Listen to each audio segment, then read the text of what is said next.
All right, we got final predictions. We got Friday fan feelings coming up here on Locked On Sooners.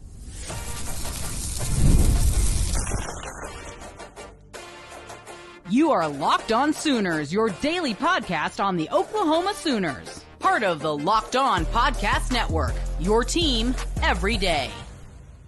Once again, thanks for making Locked On Sooners your first listen every single day. Shout out to all the everydayers out there tuning in and subscribe to the show wherever you get your podcasts. We're part of the Locked On Podcast Network, your team every day. All right, Jay, we've got a mixed bag of emotions for Friday Fan Feels today. Let's talk about this one. This one's a pretty good question coming from Matthew H over on Facebook. He says, why are we constantly injured, and why do most of the injuries happen in spring practice? So I mentioned this on one episode before, and so I'm gonna go ahead and reiterate it for the uninitiated. For the brand of physical ball that we want to play, you will have collateral damage. And remember, this group of people, these guys, this defensive line we have, considered one of the best in the country. So you kind of unfortunately deal with that, because if you noticed, it's only on one side of the ball. And offensive line is one of the hardest positions to build nowadays because of the portal and because of the movement and the lack of opportunities to truly build these guys up for 2-3 years. It's hard. You get lucky enough every once in a while to find a lineman that comes in day one ready to play. Michael Fasusi, a Foger, a few games in, but to get them all to jail, man, you need them all together for a bit. And the hardest thing to do is build that because of movement. But this defensive line is ridiculous, and that's kind of one of the problems. Yeah, so when we asked the question, how do you feel about the Oklahoma Sooners going into this one? Greggy on Facebook says, I trust my ex-wife more. And I think this is kind of where a lot of the fan base is right now, Jay, and it's kind of unfortunate, man. Like, the hope has kind of been sucked out of the fan base a little bit. And I think it's just because we've had opportunities. You know, in the Texas game, you go into halftime with a lead against Ole Miss. You find a lead in the third quarter, and then you just kind of see those things evaporate. You see those opportunities get wasted, and you don't see this team coming through in the clutch. And so I kind of get where Greg's coming from a little bit, but Oklahoma's got a chance to rewrite some of that this week if they can go into Tennessee and pick up a big, top 15 win. Yeah, that's a possibility. I think the solution also here too is, John, you got to pick better X's. That's right. All right. Next one comes from at Black Label Sales on X. He says, I feel great about what BV and staff is doing. I know the losses this year stung, but if they get hot right now, they are a F around and find out unit. FAFO. Yeah, that's exactly what it is. And I agree. Like I said, I've said this, when we talked about the frustrations of losing. I get everybody's frustration, and I'm totally think you're entitled. If I think you're irrational and saying fire everybody immediately, I got to say something about that. It doesn't make any sense. This new era of college football is different, man. Remember, Ohio State lost like 2 games last year and won a natty. They ended up going on the drive. They got stronger as the season progressed. It feels like our line is getting better as the season's progressing. Now, I need our quarterback to get better as the season's progressing. Yep. I need him to get healthier. Now, if he shows up in this game again and he puts up some numbers, then what? You tell me. You tell me what you think, what you feel, what you think you can say. I want to know what y'all feeling on that, because there is a possibility that we can move forward into some big stuff if John Mateer shows up. This is on him, and it's also on Ben Arbuckle handing that ball off and running against the edges. Yeah, it's one of those where you've done enough on the defensive side to put Oklahoma in an opportunity to win games. It's just unfortunate the offense hasn't taken advantage of that. And yeah, they're 6-2. You feel like you could actually be better than 6-2. You had opportunities against Texas, but you turned the ball over too much. You had opportunities against Ole Miss. You just couldn't convert on third down, and you couldn't extend drives in the third and fourth quarter. And the game just kind of went away from you. So it's not, and I'm not going to say the words, I'm not going to say Lincoln Riley's favorite phrase, but it's not like you're getting blown out in these games. That's the good thing. And it's not like you don't have opportunities to go win it. Now, if you want to have a discussion about the coach and the coaching staff, maybe just not quite being good enough to get there, if everything is going right for them, we can have that at some point. But right now, I'm not ready to have that discussion because not everything is set up in a way that everything's working smoothly on the offensive side of the ball because you've either got true freshmen starting or you've had injuries. And again, you're going to get mad at me because I'm bringing up reasons why things aren't working out, but you just got to give it time sometimes. Again, 9 out of your 11 starters on offense are new this year. That's a big deal. That's a ginormous deal. And you got to understand that. So, yeah, we keep ended up in situations where we start a whole bunch of new people. It's just, I mean, it's the game's the game. You're starting to find the pieces that work. Luckily, a lot of these players will be back next year. Like 26 is going to be roughly the same roster as 24, except for you have a couple freshmen that joined in with the Susie Fogier, Cortland Guillory, but you have an even more developed Eli Bowen, even more developed Jaden Jackson and David Stone, who are looking awesome. Your edges are going to be even better. So the cornerback room will feel good with Peyton Bowen. You'll have Boganowski, Hardy, as well as Reggie Powers really balling out even more. On the offensive side, like I said, the line's going to be more developed. EPL's running in the starting even more. You'll have a new right guard, which actually may end up being EPL with left guard going back to Ozida, and that line has grown together with Michael right there in the middle. You're going to start seeing a lot more of returning players. You'll have Satania out there with some veterans of Giovanni Gibson and then Zion Kearney. You're going to start see those young players. Elijah Thomas should see a whole bunch of snaps. X-Rob, John Mateer, as well as Torrey Blaylock, and Taylor Tatum still be around. If he can get healthy, he'll be back on the field. You're going to start seeing a lot more of the players from the last 3 years. And as long as we hang on the majority of them and, play the ones that we want to hang on to, we should be good. So, yeah, keep that in mind. This offseason is going to be huge on retention on the offensive and defensive side of the ball. For this game, though, at Shank Boogie on X says, we need the cornerbacks and safeties to play their best game of the season. May need to limit RSJ in this game. I don't necessarily agree with that. Has Robert Spears Jennings had some moments that people will be able to point out? Yeah. When you're playing in the open field against SEC talented players, you're going to get beat sometimes. That's the live and die world of a Brent Venables defense and playing safety in it, unfortunately. But he has had some good moments as well. He has been an important player on this defense. I just think you've gone up against some really good players and sometimes just get beat. Yeah, it feels like he's doing a little extra. Like he's trying to be around and make the big plays and stuff and be the one in certain spots. We don't need that. I need BV to really put him back to what he was last season. Let him blitz off the edge. Let him be the dude that comes down to the box and comes through and gets that strip sack on the back, right? He did a very good job on those hits. When you brought that pressure that way, he was fantastic at it. Now, granted, we know teams are watching for him on that. That's when you can swap it out with the Reggie Powers or Kendall Daniels. Have RSJ playing out there in center field and having him watch the deep stuff and be able to come across and eventually get himself another interception. He's due one. So we got to wait and see if we can get one of those to happen. But I think it's just, I think he's just trying to make sure that he's not making any mistakes, which kind of leads to some of them sometimes. But I'm still very high on him. I need him to be watching the ball more. I need him to go out there and get us some picks. I'm hoping that they're teaching these boys to turn their dang heads around and be prepared for, as soon as they see a dude try to run past them, to start chasing right there with them and make those catches. But we know that Tennessee's going to go deep. We got to have a dude or two ready to defend it. Yep. Tabs Are Us from YouTube says, if we run our 10 yards per carry running back more than 9 times, we could win. Totally agree. Yeah. And just really 15 to 20 touches for Xavier Robinson, another 10 to 15 for Torrey Blaylock. And I think you have a great shot at winning this game. Or just run it 27 times with X-Rob and give Torrey Blaylock another 10. Yeah. And 15. Let's go for 40-something rushes. Let's go. Just the running backs. Yeah. Just run the ball. Yeah. Still confident in this team. Just need to learn how to finish and be consistent. This one comes from Hunter Van on YouTube. Yeah, we'll get there. That's the thing. And I think that in the final predictions, we'll definitely be able to tell you how we can get there. I think Teddy Lehman says it best. You just got to learn how to win. And that's really what it comes down to. That's true. This final one comes from Ronald Tabor on YouTube. He said, YouTube.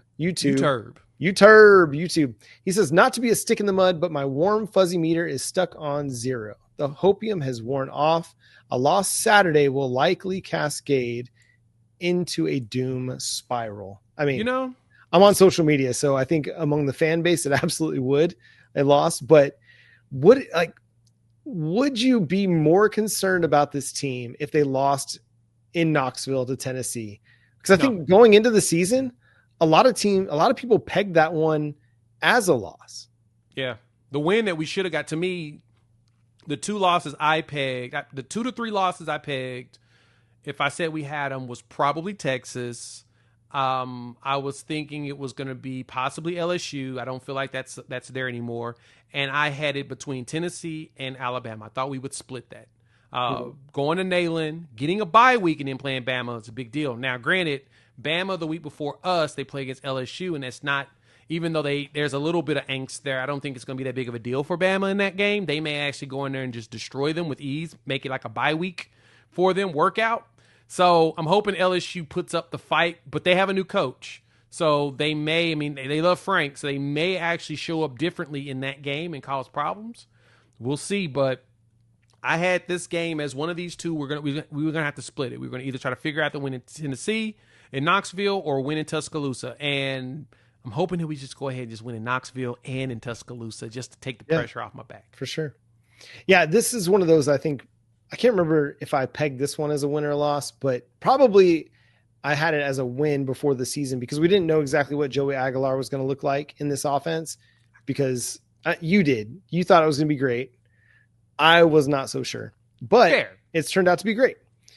So, and this thing sets up for you to be able to go and pull off an unlikely win. So if you go win this one, I think it sets you up. You still have everything to play for. You still control your own destiny with the college football playoff. You go lose it, and I don't think we should act like it's the end of the world to lose this one. You lose to Missouri or LSU to close the season, and listen, we'll have a lot of long discussions about this team and the program and the direction if you lose one of those 2 games or both. But your next 2 games at Tennessee, at Alabama, to me, they're both losable games, but if things fall right for you and Oklahoma plays a good game, it's certainly a winnable game. So, Jay, as we get into final predictions, give me the key to the game for Oklahoma and your final prediction. John Mateer is going to have to be good in the pass so that the run can continue to be successful. Final prediction, I flip-flopped so much in this game. I have been heavy lean on Tennessee winning this game by like 3 points. The spread appears to be dropping a little bit, even with all the traffic on Tennessee. If we hold up our end of the bargain, man, John, this one's a tough one. It's hard. Right now, Tennessee is a 2.5 point favorite with a 55.5 point over under. It opened at Tennessee 3.5, so it's dropped a whole point. And all the traffic is on Tennessee because of how atrocious our offense has looked. This is the bounce back game for the offense. Oklahoma wins this game 35-30. Yeah, I struggle with the idea that Oklahoma could get into the 30s and win this game. And again, it's a defense that they should be able to score on, but so was last week's. Last week's defense was one they should have been able to score on, and they had opportunities. They just couldn't capitalize on it. And so this to me is a very much a prove-it game for John Mateer. It's not going to write his whole story, but you've got to have this one, and he's got to come through in a big moment. He's got to come through. You can't have another off day, can't have another timid John Mateer. I need aggressive John Mateer like we saw against Michigan and Auburn. Turnovers be darned. Dude's just got to see the field and throw it and be on time and be accurate. But again, I also think that the defense needs a bounce back performance. And I think they're going to come into this one with a bit of a chip on their shoulder, playing with some fire under them after what happened last week, where they feel like they let one get away. Again, I agree. The Oklahoma defense had a lot of opportunities to get off the field on 3rd down. Trinidad Chambliss made them pay for losing contain in a lot of situations. I think there maybe was only 1 or 2 throws that he made that got them off, that kept them on the field on 3rd and longs, but it was his scrambling ability that really killed Oklahoma. So I do think that they come in and they play a much better game on the road. They play a much more consistent game against this Tennessee team. And I think that they are able to hold Tennessee under 30. And so I'm looking at this one and I'm thinking Oklahoma 27, Tennessee 24.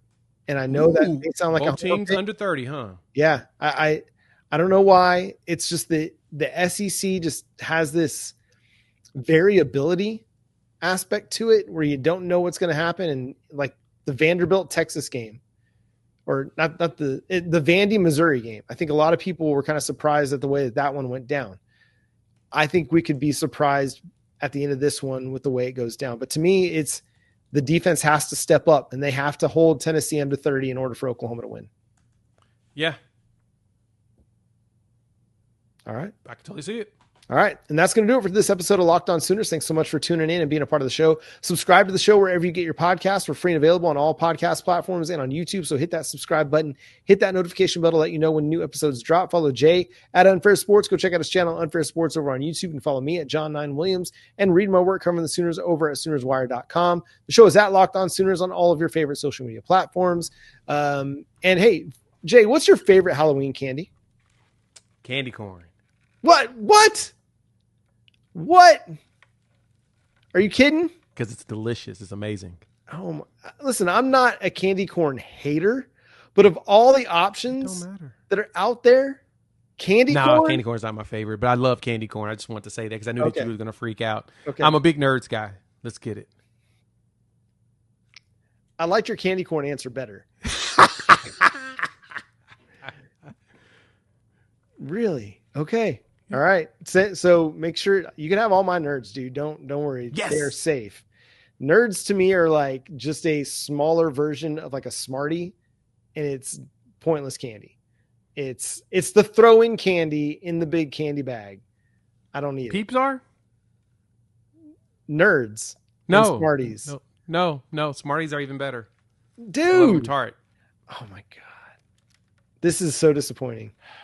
Let me get the lightning of Thor and do something to you about that. This is Thor. This is Thor.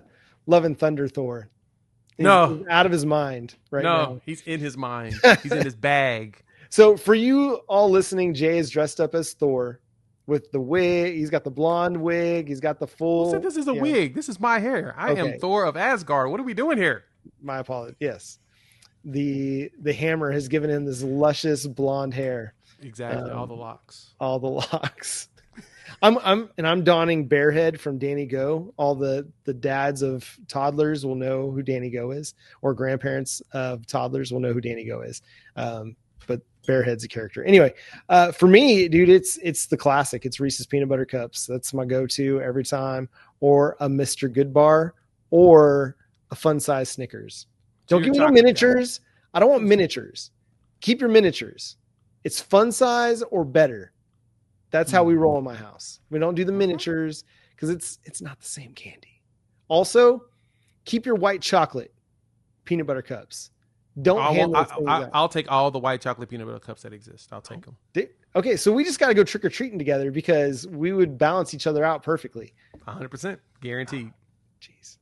All right, well, that's going to do it for this episode of Locked On Sooners. Let us know in the comment section what your favorite Halloween candy is. The one, either a throwback from your youth or right now, the ones that you're hoarding and not passing out to the trick-or-treaters. Let us know. And then, hey, we'd love to hear what your favorite costume was growing up as a kid as well. For me, it was dressing up as Sting, from not like dark Sting from WCW, but like early days Sting with the flamboyant face paint. Yeah, that was my guy. But anyway, let us know. Again, hit us up on all your favorite social media platforms. But until next time, when we go live talking about Oklahoma versus Tennessee, he's Jay Smith. I'm John Williams. Boomer Sooner.